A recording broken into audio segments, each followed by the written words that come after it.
And good morning, Scarborough, Maine. And it is time, definitely is time for another episode of My 3 Minutes. And as we said previously, My 3 Minutes is about ex basically exceeding the very limited time that this town council and town manager want to allow you to actually speak your mind, ask questions, or provide real information to the taxpayers of Scarborough. We have a situation where they don't understand no. And, which part of no don't they understand? I think it's all of it. And the latest, and the reason for this podcast is the development that they are still pursuing, even though in a 6-0 with one absent town councilor, a 6-0 vote, they shot down a development in Dunstan Corner that was a absolute disaster. And just in a blink of an eye, the developers have come back with a downgraded size plan for that instead of, a multifamily low-income housing project plus workforce development, multiple apartment buildings, and I believe it was 97 units total. Now it's down to 50 units on a multifamily affordable housing development in the same location with all the same problems. And they are going to try and press that through. And this should be a situation where the town council should have told those developers, don't bother. First, the town does not want any more growth, especially of these high density apartment buildings that are sprung up everywhere over town, are just snarling traffic and causing massive problems. And this development is on Route 1 in Dunstan Corner in a situation where you can only enter into the development making a right turn, which is north on Route 1, and you can only exit making a right turn going north on Route 1. It also is on adjacent to a wetlands in the marsh. It's also got some former hazardous waste site on the property. There is nothing, absolutely nothing, a positive or attractive or that the people in Scarborough want with regards to this project. And yet here it is back. And I think the town of Scarborough taxpayers have to understand how this all works. I was intimately involved in affordable housing and still am. And I provide equipment for very high efficiency ventilation systems in multifamily buildings, and some of those are included in the federal Housing and Urban Development Program for Affordable Housing, which this project is slated to be a part of. Let me tell you how this works, Scarborough taxpayers. The developer submits to the Maine Housing Authority, which is an extension of the Housing and Urban Development low-income housing programs. And they are very adamant to get this project. And it's a very, very competitive process where the Maine Housing Authority has limited, and it's not funding, it's tax credits. And let me tell you how this all works so you understand what's at work here. The developer, if they're accepted into the Maine Housing Authority, they get what's called a grant. They get accepted and approved, and there are only a limited number of these that do get approved. They have tax credits that substantially pay 100% of the cost of the construction of the 50-unit apartment building. Taxpayers pay them to build an apartment building. The tax credits offset virtually 100% of the cost of the building. So here you have a developer. I mean, that's a pretty good deal if you're in a position, which the developers are, to leverage the tax credits so that, let's say you're paying $10,000. These numbers are not accurate for this project or any project. They're just a demonstration of how this works. They get $120,000 a year tax credit. They borrow the money to build that multifamily apartment building, low-income housing, and their mortgage is $10,000 a month. That's $120,000 a year. So their mortgage is covered 100% by tax credits. What that means is you, the taxpayers, are paying the developer to build that building. It's on paper. We're not giving them the money directly, but the tax credits are used to offset income. Then the developer collects rent, $2,000 a month, 50 apartments. You do the math. That's $100,000 a month in rent, $1.2 million a year. The building didn't cost anything. So they have operational costs, staff to maintenance staff or maintenance contract, and manager of the building, a couple of people. They make $600,000-$700,000 a year net. But not to be, outdone by anything in a pure sense of greed, these developers also want the town, through its housing program, to kick in another $200,000 of your taxpayer money toward their development. That's going to pay for all of the paving and parking lots and roads and all the infrastructure on that project, basically. Then,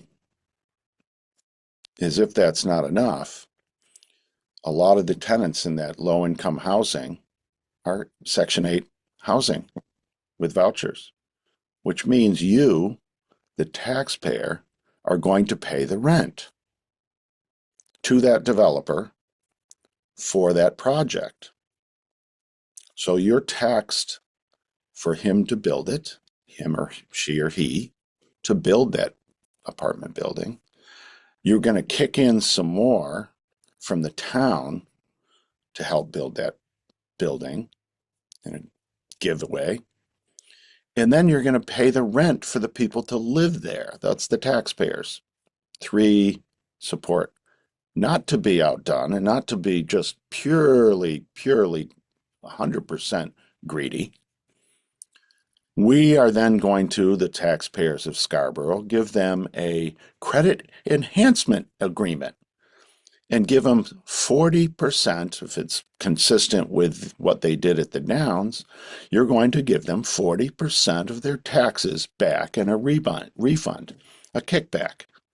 So that building that you're going to pay to build almost completely, that you're going to pay for people to live there, you're now going to pay to cover their taxes, in effect. If they have a handful of people that live in that 50-unit apartment building that go to your Scarborough schools, the net effect is going to be negative on you, the taxpayer. Ask me what's good about this, and I will tell you absolutely nothing. Not to mention, you'll be snarled in traffic on Route 1. If you live out on Broad Turn Road, forget it. In the morning, you're going to be backed up across 95. You can sit on the 95 overpass and watch the 95 traffic, which is also going to be snarled up because this development in the Downs and everything along Route 1 in Scarborough is an absolute disaster. Brought to you by Tom Hall, the architect of the entire process, and indirectly the developers, Mayor Risbara, the Michos at the Downs. A mess. And you're on the hook. Let me tell you what's really going on here in Scarborough. I looked at it, I go for a walk on the beach, and I look around at what's been happening over these years. And this is the Californication of Scarborough.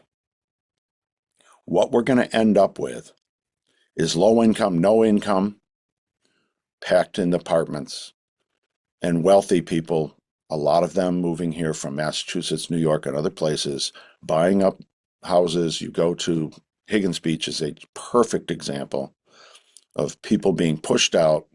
Taxes are going up much faster than wages, which means people are underwater. They're losing their homes. They can't stay in them to retire. They're selling their homes. They're being torn down in big, ugly boxes in their place with people from away with a lot of money. In some cases, those are second homes at Higgins Beach, many of them. And the people of Scarborough are displaced. And what we end up with is no middle class, no income, low income, and wealthy. The Californication of Scarborough. It's that simple. And you may ask, a lot of people I know in this town feel very, very frustrated, and they also feel helpless. And they're asking, what can we do? Well, for one, you can speak out about this development, the latest atrocity in my mind, trying to take over Scarborough. That project should never have been presented. It should have been shot down summarily. No, we're not doing any more multifamily housing in that corridor. No, we're not going to put a multifamily in a situation where the traffic is already absolutely a disaster and add to it. No, we don't want all this no income, low income housing. Call me names, call me whatever you want. It's not a benefit to the existing taxpayers, and we're going to be on the hook for it, guaranteed. That development does nothing but take, take, take. And what the result is the developers become wealthy at our expense. And I guarantee you, they don't live here and they don't have to deal with the mess they create. They hire somebody to manage it and they just cash the checks. It's not in the best interest of the taxpayers of Scarborough, and you have to speak up. The other thing you can do is you can let the town know, let your town councilors know you want a moratorium on new building for until we figure this out, until we get the traffic study, which they've been promising and promising and promising, until they get the traffic study done and we get a really good look at it and get to a chance to study it and the taxpayers get a chance to understand what that means. We already know. I know what's the result. The reason they don't want to give it to you because it's an absolute disaster. The same town council that created this absolute traffic mess just weighed in to eliminate their support for the Gorham Connector, which would help alleviate some of the mess. Absolutely. So they create a mess and then they refuse to help to alleviate it. This is, I don't want to go into the politics of this. You can figure that out for yourself. This is stupid thinking for all the wrong reasons. But Scarborough is on the hook for all of this. So speak up. Tell your town councilors two things. You want a moratorium until you sort all this out and get a plan. And a plan that works for the people that already live here and are already on the hook. On the hook for Scarborough Downs disaster.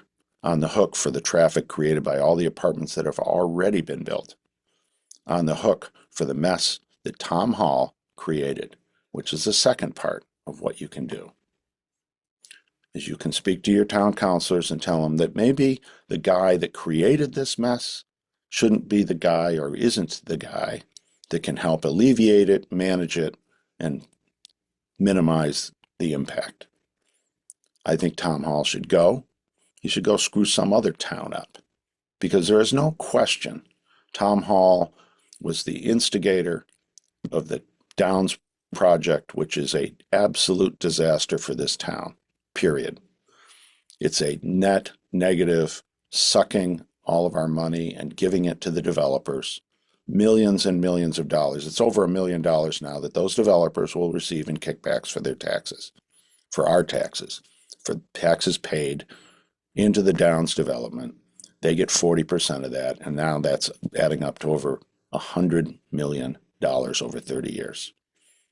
And growing absolutely horrendously quickly because they're building it out. The quicker they can build it out, the quicker they can get that number up, and the quicker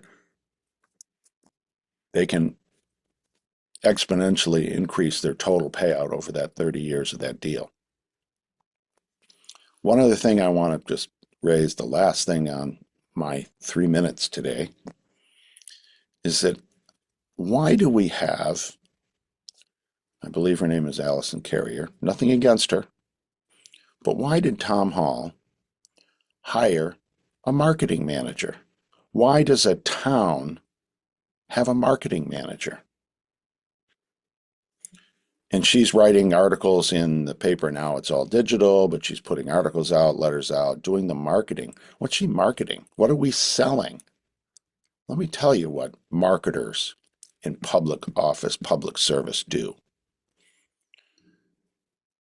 The town council sold, and Tom Hall, really honestly, it's Tom Hall manipulating and managing and basically driving the town council, sold you a crap sandwich. The Downs, the whole development plan, everything that's happening in this town, to be honest, is Tom Hall's making. It's a crap sandwich. You know why you hire a marketing manager? To convince you it tastes good. That's it. Why are we paying somebody, probably a fairly good salary, to market, sell you on what the town council and Tom Hall are doing to this town? I don't think we should have a marketing manager in the town. They should be just giving us the facts, straight stuff, transparency. That's it. Marketers basically are manipulators. Why do we have a manipulator at town hall? You can answer that question, I think, better than me. So with that, that's this week's 3 minutes, and I hope that you will share this, whether you agree 100% or whether you even are opposed to it. The people of Scarborough should have a chance to have their voices heard. And this 3 minute rule at town council meetings and the way they run meetings and the way they run things in this town are very, very much designed to limit the taxpayer's voice, the taxpayer's involvement, and the taxpayer's influence. So if you think that this, what I'm talking about today, should be out there, please share. Please send the link to your friends, neighbors, and people in Scarborough. Spread the word. It's worth hearing different sides of a conversation. And I think it's really worth hearing how this whole thing works with low income, no income. I call it no income housing because it often is. And understand what the motivations are of that developer and what a one-sided deal it is for the people that are in the town where this is going to be put. You're going to pay 4 ways while the developer gets very wealthy, and we're left holding the bag on traffic and all the rest of the negative impacts of all of this growth in Scarborough. It's time to say stop. It's time to say let's put a moratorium on multifamily housing development and stop the insanity. It's also time to question whether we should continue to have, as a town manager, the person who created this mess. I don't think so. You don't hire an arsonist to put out a fire. And that's what we're doing. continuing to extend a contract for the town manager responsible for this mess. First, recognize the mess. That's the problem. And at the head of that problem, the person that's creating that problem is the town manager. It's time, I think, to bring in somebody with a new set of eyes that isn't compromised, that didn't make this mess, and try to manage it. You're not going to eliminate this mess. We're stuck with it. But we need a town manager that's going to address the reality of the situation. The Downs is a sinkhole for this town from a tax perspective. It's also a major, major just cluster as far as traffic and a lot of other things that are impacting this town. So please spread the word, share the link, and speak up. Talk to your town councilors. Let them know what you think. Let's get a moratorium in place for starters. Let's stop the insanity and then try to get it under control. Sorry to be the arbiter of this, negative impact, but somebody's got to say it. I walk through the town. I go to the beach. I love this town. I don't love the way it's being run. And I think that's a very common theme in Scarborough. Speak up, spread the word. Thank you much.